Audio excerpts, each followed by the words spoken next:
안녕하세요. 세상의 모든 돈을 복사하는 남자 도봉남입니다. 비트코인 가격은 결국 2017년 상승장의 최고점인 19,000달러를 깨고 내려가는 모습을 연출했습니다. 이틀 전에는 17,500달러까지 내려갔다가 이 영상을 준비하는 시점 기준으로는 다시 19,000 후반대를 배회하고 있는 상태입니다. 비트코인은 과연 19,000달러를 바닥으로 삼고 반등을 보여주게 될까요?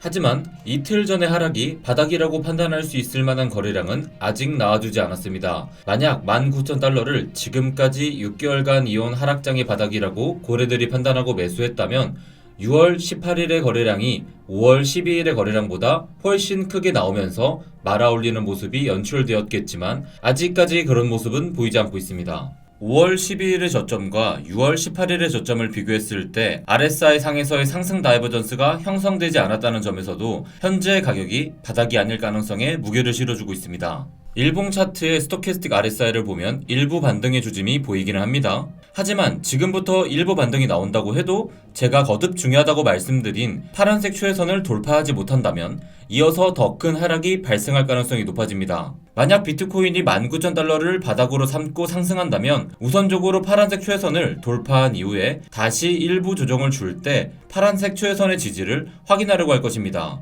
이때 높은 거래량과 함께 탄탄한 지지를 보여준다면 트레이더들은 그것을 저점을 높이는 신호로 보고 추가로 매수에 동참하게 될 수 있습니다. 하지만 만약 비트코인이 파란색 최하선 돌파에 실패한다면 그 이후로의 하락은 14,000달러 부근까지 진행될 가능성이 높아지게 됩니다. 14,000달러는 2019년 6월의 고점입니다. 만약 비트코인이 14,000달러까지 하락하게 된다면 작년 전고점 대비 약 80%가 하락하게 되는 것인데요. 이전 상승장들의 최고점으로부터의 최대 하락폭을 한번 살펴보겠습니다. 2013년 상승장 이후의 최대 하락폭은 약 87%였고 2017년 상승장 이후의 최대 하락폭은 약 84%였습니다.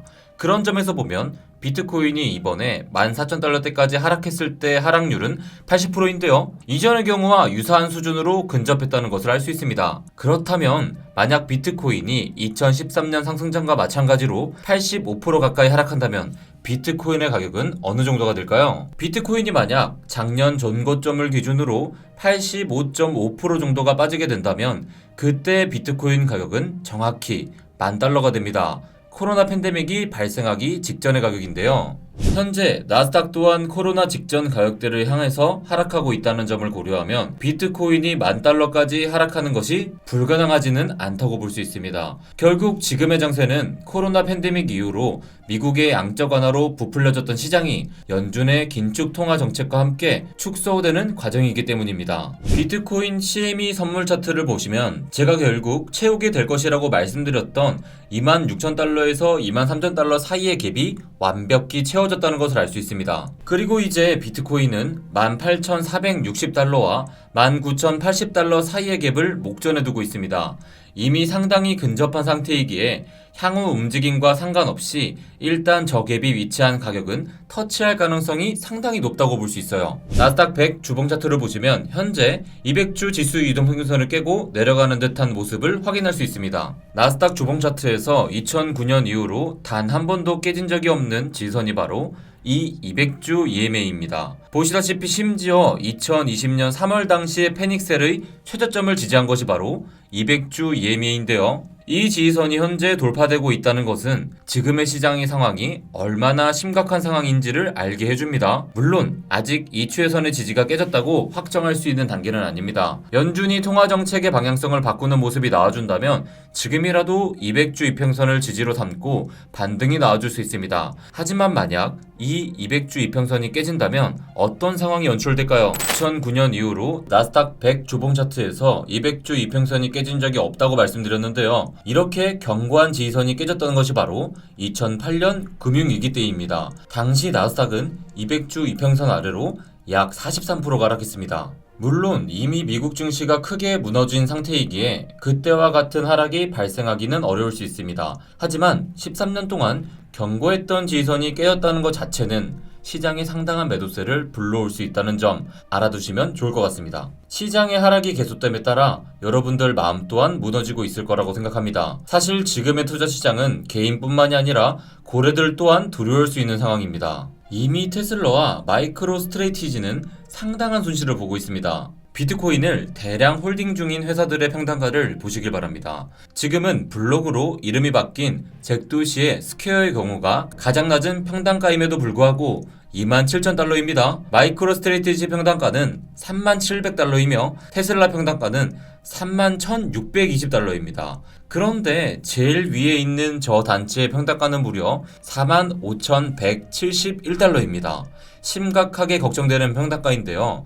정말 괜찮은 걸까요? 저 단체의 정체는 뭘까요? 비트코인 평단가가 45,171달러인 단체의 정체는 바로 엘살바도르입니다. 엘살바도르의 나이브 부켈레 대통령이 상당히 심각하게 걱정되는 상황이라고 볼 수 있는데요. 그런데 어제 나이브 부켈레 대통령의 트윗이 올라왔습니다. 이제는 비트코인을 손절해야겠다는 내용일까요? 전혀 아닙니다.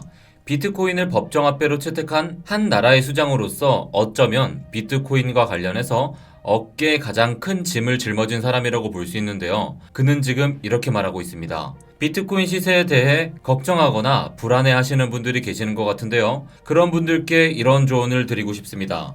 그래프를 보지 말고 인생을 즐기십시오. 만약 여러분들이 비트코인에 투자했다면 여러분의 투자는 안전하며 그 가치는 약세장 이후에 엄청나게 성장할 것입니다.